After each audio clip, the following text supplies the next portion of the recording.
এই আসো, তোমার একটা ছবি তুলি। কি ব্যাপার রিয়া, আমাদের নতুন প্রেম হয়েছে, এখন আমরা ঘুরবো ফিরবো খাবো মौज মস্তি করবো, তা না করে তুমি মন খারাপ করে দাঁড়াইছো কেন? মন খারাপ করে দাঁড়ায় আছি কারণ তোমার সাথে প্রেম হতে না হতে আমি এখন মনে হয় ছ্যাঁকা খাবো, সেই জন্য।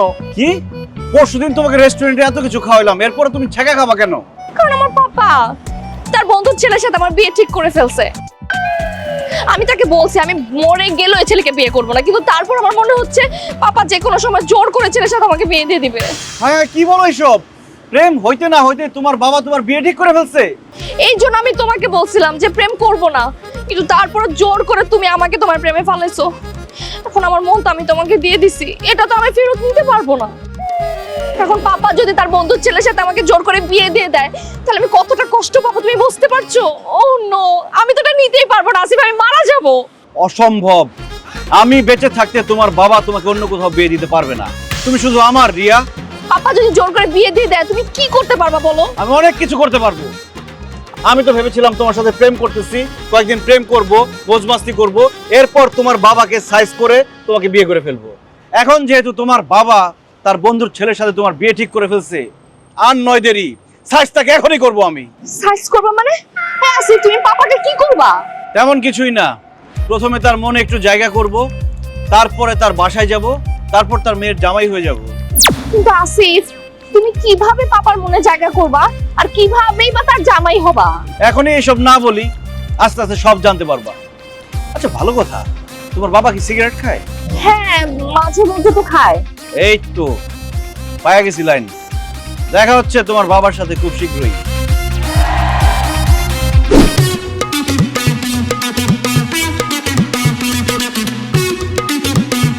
যা শুরু কর।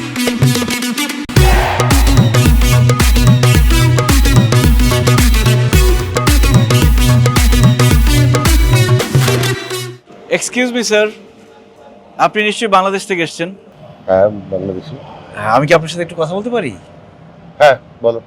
স্যার আমার নাম আসিফ আলমগীর, আমি কুয়ালালামপুর হেলথ অর্গানাইজেশনে কাজ করি। আমি রাস্তায় ঘুরে ঘুরে মানুষকে স্বাস্থ্য সম্পর্কে সচেতন করে থাকি। ও আচ্ছা আচ্ছা। স্যার আপনি কি রেগুলার সিগারেট খান, মানে অনেক বেশি, মানে চেইন স্মোকার আপনি? চেইন স্মোকার না, তবে সিগারেট খাই আর কি। স্মোকিং কিলস, ধূমপান স্বাস্থ্যের জন্য ক্ষতিকর, এটা প্যাকেটের গায়ে লেখা থাকে, তারপরও মানুষ টাকা দিয়ে কেন এই বিষ কিনে খায় সেটা আমি বুঝি না স্যার।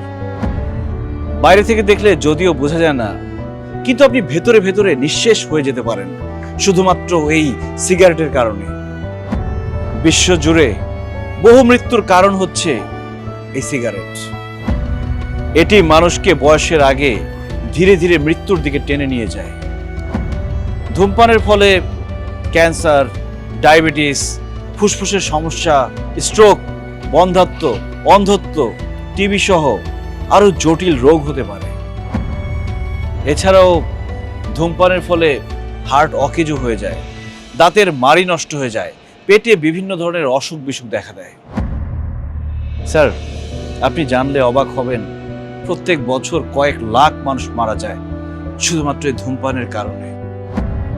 আপনি আমি চাইলেই কিন্তু এই ধূমপান প্রতিরোধ করা সম্ভব। আশা করি আজকের পর থেকে আর কখনো সিগারেট খাবেন না, কারণ আপনি হয়তো এই পৃথিবীর কাছে কিছু না, কিন্তু আপনার পরিবার, আপনার আত্মীয় স্বজনের কাছে আপনিই পৃথিবী। তাই ধূমপান করে অকালে নিজেকে শেষ করে দিয়ে আপনার পরিবারের মানুষকে বিপদে ফেলবেন না স্যার। প্লিজ আপনাদের দুজনের কাছে রিকোয়েস্ট, আজকে থেকে সিগারেট খাওয়াটা ছেড়ে দিন। ভাই বাইরে আপনার কথা শুনে আমার চোখ দিয়ে পানি পড়ছে রে ভাই। আমি মালয়েশিয়াতে কাম করি, বাড়িতে আমার অসুস্থ বাবা মা আছে, বউ আছে, সন্তান আছে। আমি যদি ধূমপান করতে করতে যদি এটা বড় ধরনের রোগ হয়ে আমি মারা যাই, তাহলে আমার অসুস্থ বাবা মা, সন্তান, বউরে কে দেখবো? এই যে ভাই, ভাই এই যে আমি কান ধরছি ভাই, আর জীবনের ধূমপান করবো না ভাই। ভাই আপনার অনেক ধন্যবাদ ভাই আমার এই সম্পত্তি দেওয়ার জন্য ভাই, অনেক থ্যাংক ইউ ভাই, অনেক থ্যাংক ইউ ভাই, বুকে আসেন ভাই, আর খাবো না ভাই। Thank you. আমি আর সিগারেট খাবো না। আসলে তোমার মতো এইভাবে আমাকে কেউ বুঝিয়ে বলেনি। আর আমি নিজেও এইভাবে কখনো ভেবে দেখি। আসলেই এই সিগারেট খাওয়ার জন্য আমার শরীরে অনেক রোগ বালাই বাসা বেঁধেছে। ডাক্তার আমাকে অনেকবার মানা করেছে, থাক করেও খাই। অভ্যাস হয়ে গেছে তো অভ্যাসটা ছাড়তে পারি না। তবে তোমার কথা শুনে আজকে সত্যি আমার চোখ খুলে গেছে।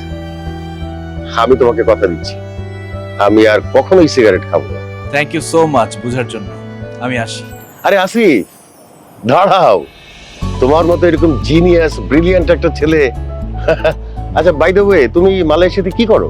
স্যার পড়াশোনা করছি, তবে একটা পার্ট টাইম জব খুঁজছি। বাবা মা গরিব তো, বাড়ি থেকে টাকা পাঠাতে পারেন না। একটা পার্ট টাইম জব পেলে লেখাপড়াটা ঠিক মতো চালাতে পারতাম, নয়তো লেখাপড়াটা কন্টিনিউ করা খুব কষ্ট হয়ে যাচ্ছে। জব লাগবে তোমার? কোনো ব্যাপারই না। তোমাকে আমার খুব ভালো লেগেছে, বিশেষ করে তোমার কথাগুলো। এক কাজ করো, এই যে আমার কার্ডটা রাখো, তুমি আমার সঙ্গে দেখা করো, ঠিক আছে? তোমার জব হয়ে যাবে। Thank you sir. আসি, good night, good night. Be blessed. আসসালামু আলাইকুম।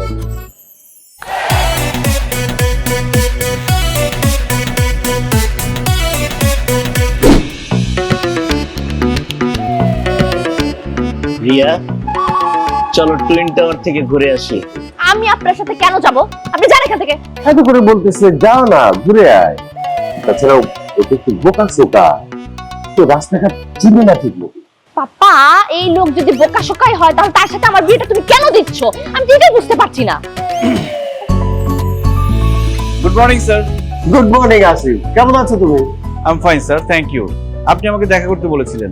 ও হ্যাঁ হ্যাঁ, তোমার তো একটা পার্ট টাইম জব লাগবে, তাই না? জি স্যার।